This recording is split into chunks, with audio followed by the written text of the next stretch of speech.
ইসরায়েলের সঙ্গে ইরানের পরবর্তী যুদ্ধ হবে চূড়ান্ত, জানিয়েছেন তেহরান। রাশিয়ায় সামরিক কারখানায় ইউক্রেনের হামলা, নিহত ৩। পারমাণবিক শহীদদের শূন্যস্থান পূরণ করেছেন শত শত বিজ্ঞানী, জানিয়েছেন বেসরকারি বিশ্ববিদ্যালয়ের প্রেসিডেন্ট। গাজায় ইসরায়েল ও যুক্তরাষ্ট্র সমর্থিত সংস্থার ত্রাণ কার্যক্রম বন্ধের দাবি ১৩০ সাহায্য সংস্থার। পাকিস্তানি নিরাপত্তা বাহিনীর অভিযানে ২ সন্ত্রাসী নিহত। বন্ধু মাস্কি এখন বড় শত্রু ট্রাম্পের, যুক্তরাষ্ট্রে নতুন দল আমেরিকার পার্টি গঠনের হুমকি।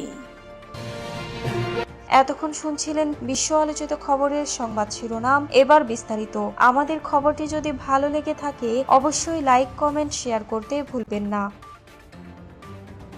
পারমাণবিক শহীদদের শূন্যস্থান পূরণ করেছেন শত শত বিজ্ঞানী, জানিয়েছেন বেসরকারি বিশ্ববিদ্যালয়ের প্রেসিডেন্ট। শহীদ বেসরকারি বিশ্ববিদ্যালয়ের প্রেসিডেন্ট মাহমুদ রেজা আগামীর এক আবেগঘন স্মরণ সভায় জানিয়েছেন, আমি একাডেমিক সম্প্রদায়কে এই সুখবর দিচ্ছি যে আমাদের প্রতিটি শহীদ বিজ্ঞানীর বিপরীতে শত শত মানুষকে শিক্ষিত করা হয়েছে, যারা বর্তমানে দেশের পারমাণবিক শিল্পে সক্রিয়ভাবে কাজ করছেন। তাসনিম নিউজ এজেন্সির এক প্রতিবেদনে বলা হয়েছে, শহীদ বেসরকারি বিশ্ববিদ্যালয়ের ৫ পারমাণবিক বিজ্ঞানীর শাহাদতের স্মরণে আয়োজিত অনুষ্ঠানে আগামীরি বলেন, শহীদ বেসরকারি বিশ্ববিদ্যালয়ের প্রতি সহমর্মিতা প্রকাশের জন্য সবাইকে ধন্যবাদ। ৫ অন্যান্য পারমাণবিক বিজ্ঞানীর শাহাদতের কারণে আজ আমাদের বিশ্ববিদ্যালয় সুখাহত। এইসব বিজ্ঞানীর প্রত্যেকেই স্ব বিশেষায়িত জ্ঞানের ক্ষেত্রে অনেক বড় মাপের জ্ঞানী ছিলেন। স্ব জ্ঞানের ক্ষেত্রে তারা ব্যাপক প্রভাবও বিস্তার করেছিলেন। ইসরায়েলের সঙ্গে ইরানের পরবর্তী যুদ্ধ হবে চূড়ান্ত।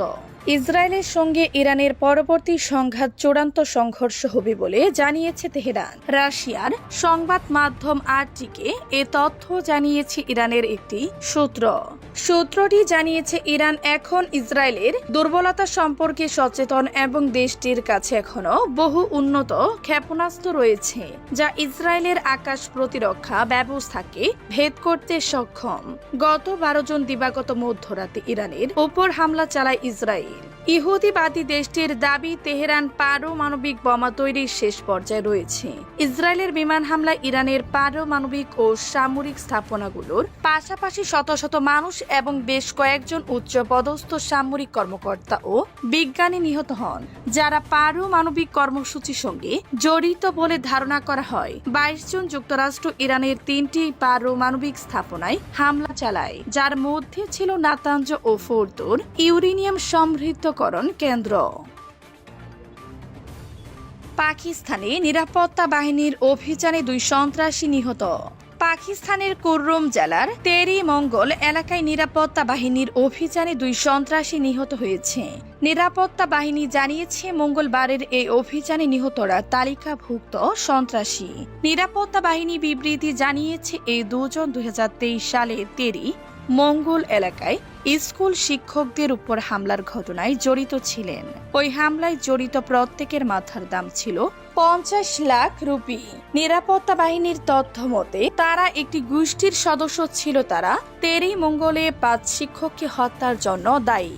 গোলাগুলির সময় এক স্থানীয় বাসিন্দা গুলিবিদ্ধ হয়ে পায়ে আঘাত পান। ২০২৩ সালের মে মাসে আপার কুরমে বিভিন্ন হামলায় মোট ৬ জন স্কুল শিক্ষক নিহত হন। কর্মকর্তারা জানান, সশস্ত্র হামলাকারীরা তেরি মঙ্গল হাই স্কুলে ঢুকে পরীক্ষার দায়িত্বে থাকা শিক্ষকদের উপর এলোপাথারি গুলি চালায়। এতে ৬ জন শিক্ষক ও ১ জন স্টাফ ঘটনাস্থলে নিহত হন। পাকিস্তান নিরাপত্তা সংস্থাগুলো নিশ্চিত করেছে, ২০২৩ সালের মে মাসের ওই ঘটনায় জড়িত ৫ জন সন্দেহভাজনের নাম আগে পুলিশ ও আইন শৃঙ্খলা বাহিনীর ওয়ারেন্ট তালিকায় ছিল। এদের মধ্যে ২ জন এবার নিহত হয়েছে, বাকি ৩ জনের সন্ধানে অভিযান অব্যাহত রয়েছে। খাইবার পাখতুনখোয়া সরকার ২০২৪ সালের জুলাই মাসে হাফিজ উর রহমান, ওয়াজিদ গুল ও আরও ৩ জনের মাথার বিনিময়ে পুরস্কার ঘোষণা করেছিল। রাশিয়ায় সামরিক কারখানায় ইউক্রেনের হামলা, নিহত ৩। ইউক্রেনের ড্রোন হামলায় মঙ্গলবার রাশিয়ার ইজেভস্ত শহরের একটি সামরিক কারখানায় বিস্ফোরণে ৩ জন নিহত ও অন্তত ৩৫ জন হাসপাতালে ভর্তি হয়েছে। রুশ কর্তৃপক্ষ এ তথ্য জানিয়েছে। ওডমুর্তিয়া অঞ্চলের গভর্নর আলেকজান্ডার ব্লেচালভ জানান, আহতদের মধ্যে ১০ জনের অবস্থা গুরুতর। তিনি বলেন, হামলার বিষয়ে প্রেসিডেন্ট ভ্লাদিমির পুতিনকে অবহিত করা হয়েছে। হামলার লক্ষ্য ছিল কুপল ইলেকট্রো মেকানিক্যাল প্ল্যান্ট, যেটি ভূমি থেকে আকাশে নিক্ষেপযোগ্য টর ক্ষেপণাস্ত্র ও রাডার সিস্টেম তৈরি করে। ইউক্রেনীয় গণমাধ্যম জানিয়েছে, এই কারখানায় উষা আকাশ প্রতিরক্ষা ব্যবস্থা ও ড্রোনও তৈরি হয়। এছাড়া ইউক্রেনের নিরাপত্তা সংস্থা SBU 2টি দূরপাল্লার ড্রোন দিয়ে প্রায় ১৩০০ কিলোমিটার দূর থেকে এই হামলা চালায় বলে বিবিসি ইউক্রেনকে নিশ্চিত করেছেন একজন ইউক্রেনীয় কর্মকর্তা। ইউক্রেনের গণমাধ্যমে তিনি বলেন, এমন প্রতিটি বিশেষ অভিযানে শত্রুর আক্রমণ ক্ষমতা হ্রাস পায়। বন্ধু মাস্কই এখন বড় শত্রু, জানিয়েছেন ট্রাম্প। কয়েকদিন আগে মার্কিন প্রেসিডেন্ট ডোনাল্ড ট্রাম্পের ব্যক্তিগত আতিথেয়তায় ছিলেন বিশ্বসেরা ধনকুবের টেকলা কর্তা ইলন মাস্ক। মারে লাগো রাজকীয় ডাইনিং টেবিলে বসে একসঙ্গে করেছিলেন নৈশভোজ। আলোচনায় এসেছে রাজনীতি, অর্থনীতি থেকে শুরু করে পারিবারিক গল্প। একসময় ট্রাম্পের সরকারি ব্যয়হ্রাস অভিযানে মাস্ক ছিলেন ঘরের ছেলে, বিশ্বাসভাজন, দক্ষতার দ্রুত। ট্রাম্পের শীর্ষস্থানীয় উপদেষ্টার দায়িত্বে ছিলেন প্রায় ৪ মাস। অথচ হঠাৎ করে বদলে গেল সম্পর্কের সমীকরণ। গলায় গলায় বন্ধুত্ব ছেড়ে এবার সম্মুখ সমরে নেমেছেন তারা। ট্রাম্পের বিগ বিউটিফুল বিল নিয়ে বেঁধেছে দণ্ড। ট্রাম্প বলেছেন, এই বিল কর ও ব্যয় সংকুচন ও সামরিক ব্যয় বৃদ্ধির মধ্যে দিয়ে দেশের আত্মনির্ভরতা গড়ে তুলবে।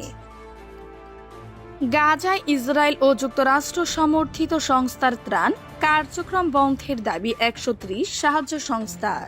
ইসরায়েল ও যুক্তরাষ্ট্র সমর্থিত বিতর্কিত গাজা হিউম্যানিটারিয়ান ফাউন্ডেশনের GHF কার্যক্রম বন্ধের দাবি জানিয়েছে ১৩০টিরও বেশি সাহায্য সংস্থা এবং আরও কিছু NGO।